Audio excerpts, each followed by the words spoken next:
Most people look at the massive, modern commercial rigs rolling down the interstate today and naturally assume that the trucking lifestyle has always followed a familiar, predictable pattern. They picture a tired driver pulling into a bright, secure roadside motel or a massive 24-hour travel plaza after a long shift to get a warm bed and a hot shower. But if we roll the clock back to the year 1920, the historic reality of the American highway was vastly different, unforgiving, and incredibly grim. Many of those early automotive pioneers never checked into a boarding house or a hotel at all. Not for days, not for weeks, and sometimes not even for months at a time. Instead, they were forced to eat their meals, sleep through freezing nights, wipe the thick engine grease from their faces, and survive entirely inside a makeshift space that was significantly tighter, darker, and more claustrophobic than a modern walk-in closet. And they had to do all of this while parked precariously on the muddy shoulder of a pitch-black, unlit dirt road in the absolute middle of nowhere at 2 o'clock in the morning, completely cut off from civilization. When you think of a modern sleeper cab today, you might picture a high-tech setup with custom climate control, auxiliary power units, refrigerators, and thick memory foam mattresses tucked neatly behind the driver's seat. But let me tell you, in 1920, none of those basic human comforts existed. There were no electronic heaters to keep you from freezing, no insulation to block out the howling wind, and no separate living quarters. Going to sleep didn't mean crawling into a cozy bunk. It meant wrapping yourself in a heavy, scratchy wool blanket, resting your head on a hard wooden bench or a thin canvas sack, and laying directly inside a literal wooden box bolted straight to the vibrating truck frame. In this video, we are going to dive deep into the brutal, forgotten history of early American trucking and answer the questions you didn't even know you had about life on the primitive road. How exactly did these men manage to fall asleep when a massive, loud gasoline engine was vibrating directly against their spine? How did they maintain any form of basic hygiene or stay clean when commercial truck stops were decades away from being invented? And what kind of food did they have to eat just to keep their bodies moving through grueling 14-hour shifts?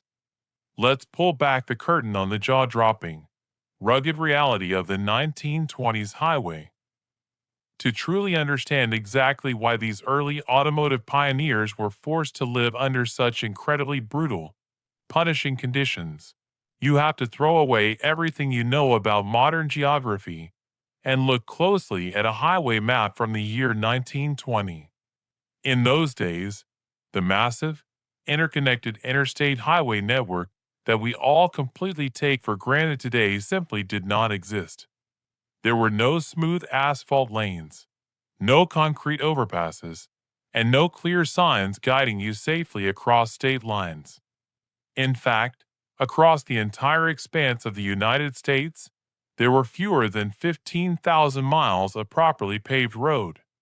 The rest of the country was connected by nothing more than a chaotic network of deeply rutted dirt tracks, ancient gravel wagon trails, and forgotten paths that had been originally carved out by horses. When a heavy cargo truck set out on a delivery run in 1920, the driver wasn't smoothly cruising at 70 miles an hour. Instead, they were engaged in a violent, non-stop physical battle against the earth itself. The moment a heavy rainstorm rolled in, these primitive dirt paths instantly transformed into massive, swallowing rivers of thick, wet mud that could trap a multi-ton vehicle for days at a time. If the weather dried up, the roads turned into bone-rattling washboards, sending brutal vibrations through the entire truck frame. Because of this, a long-distance journey that takes a modern truck driver just 10 simple hours to complete today would easily take an early driver a full, grueling week of non-stop work. Now, let's look at the hard, unforgiving financial math that these early drivers had to deal with every single day.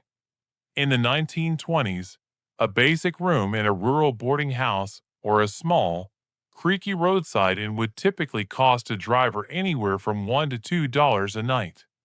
To a modern audience, that sounds like an absolute joke, a tiny amount of pocket change. But you have to remember that in 1920, these independent haulers and company drivers were making mere pennies for every exhausting mile they conquered. When you factor in the slow, unpredictable speed of the trucks, spending a single hard-earned dollar on a real bed meant that you were essentially driving the entire day for absolutely free. Therefore, surviving as a professional driver in the 1920s meant making a harsh choice. You had to stay with your vehicle at all costs. The truck wasn't just a mechanical tool used to transport goods from one city to another. It was your only shield, your only shelter, and your only home while stranded in the middle of an absolute, terrifying wilderness. If you wanted to protect your cargo from thieves, keep your engine from being ruined by the elements, and actually keep any of the money you earned, you slept on the floor of that truck. There was simply no other way to survive the financial reality of the early American road. So, where exactly did you go to close your eyes and rest when the sun finally went down and absolute darkness swallowed the early American landscape? Forget everything you know about luxury modern sleeper cabs, because back in the 1920s, drivers were forced to sleep in something they legally and literally called the coffin. This wasn't a marketing nickname. It was a brutal description of a tiny, uninsulated wooden or heavy metal box built directly behind the driver's seat or, even worse, mounted completely flat underneath the wooden trailer frame, just inches away from the dirt road. It had absolutely no lights, no ventilation windows, no heating vents, and no safety features. There was zero room to stand up, barely enough room to sit up on your elbows, and just enough width to roll over if you pulled your knees tightly against your chest. If you were driving during the brutal heat of the summer months, this small wooden box instantly transformed into a suffocating, baking oven. The heavy gasoline engine sitting right in front of the cabin would radiate intense, hot waves of heat straight through the thin floorboards. To make matters worse, the box would slowly fill with thick, toxic exhaust fumes and the heavy stench of hot engine oil, making every single breath a painful struggle. But as bad as the summer heat was, the freezing months of winter were a completely different test of human survival. During a dark winter night, temperatures inside that completely unpowered, uninsulated sleeper box would drop fast, matching the freezing weather outside within a matter of minutes. Because there were no electronic auxiliary heaters or generators back then, ice and thick white frost would literally form on the inside wooden walls from the driver's own breath. To prevent freezing to death before morning arrived, a driver had to wrap himself as tightly as possible in multiple layers of heavy, scratchy, grease-stained canvas and wool blankets. They would lay there shivering in the dark, closing their eyes, and desperately praying that the truck's massive engine block wouldn't completely freeze solid and crack before the sun came up, leaving them permanently stranded in the dark wilderness. There was no comfort here, no relaxation, and no sense of safety. Going to bed in a 1920s truck was a nightly battle against nature, a terrifying test of pure physical endurance, where a single mistake or an exceptionally cold night could easily mean you wouldn't wake up at all. Now, let's shift our attention to the topic of basic human hygiene and personal cleanliness, because this is the exact part of early over-the-road truck life where the logistical challenges became truly primitive, exhausting, and borderline heroic. When we think about professional truck drivers today staying clean on a long cross-country haul, we immediately think of the massive, modern commercial truck stops that dot the interstate system. Corporations like Pilot Flying J, Love's, and Travel Centers of America have built what are essentially miniature, ultra-clean cities designed specifically for the modern driver. They offer private, locked shower suites that are meticulously sanitized after every single use, complete with fresh towels, hot water pressure, and modern toilets. But if we journey back to the year 1920, absolutely none of this multi-million-dollar highway infrastructure existed. There were no public rest areas, no designated truck stops with clean running water, and certainly no rewards point systems to earn yourself a free hot shower at the end of a long day. If an early driver needed to maintain any form of basic hygiene, wash the thick layer of black road dust from his eyes, or scrub the heavy motor oil and engine grease from his skin, his options were incredibly limited, primitive, and harsh.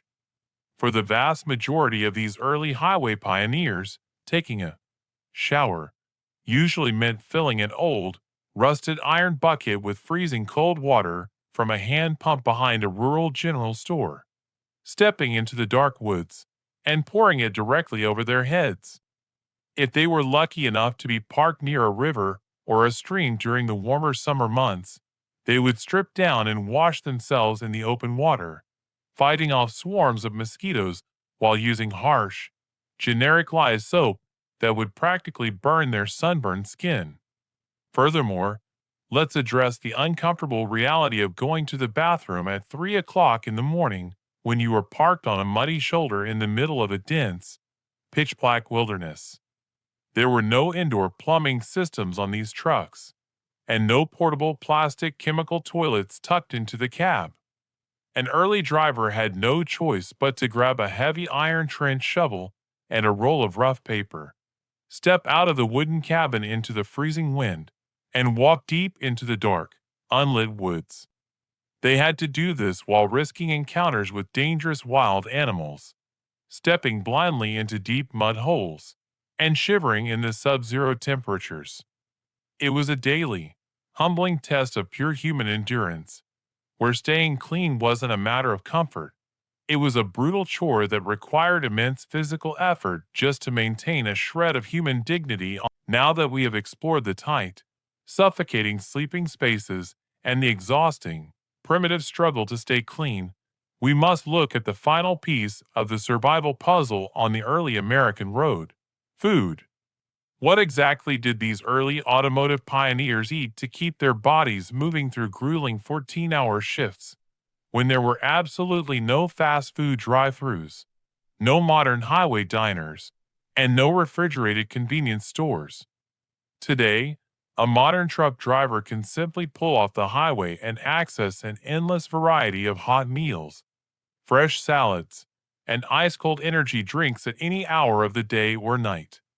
But back in the year 1920, feeding yourself on a long-distance haul was an unpredictable, daily battle against spoilage, hunger, and financial math.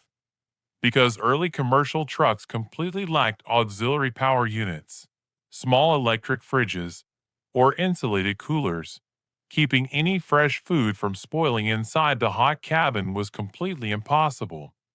If a driver packed fresh meat, fresh milk, or soft vegetables, the intense heat radiating from the massive gasoline engine block would cause the food to rot or sour within a matter of hours.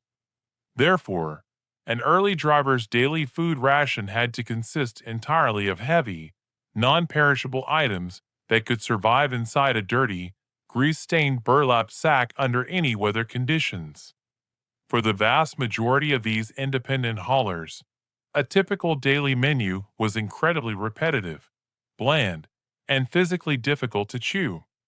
They relied heavily on hard, dry pilot biscuits, thick chunks of heavily salted dried pork, and wheels of hard, wax-coated cheese that wouldn't melt in the summer heat. If they wanted a hot meal, they couldn't just use a modern microwave or a portable propane camping stove.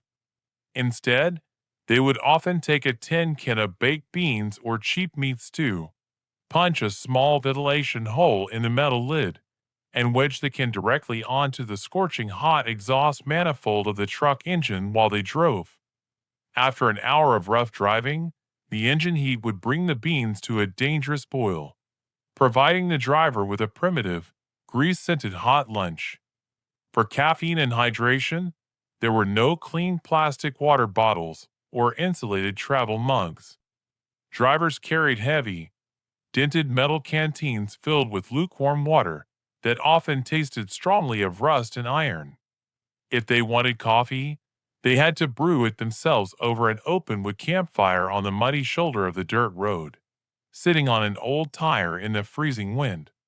It was a harsh, rugged diet designed strictly for pure fuel, not for enjoyment. Every single meal consumed on the 1920s highway was a stark reminder of the immense physical sacrifices required just to keep the early wheels of American commerce turning.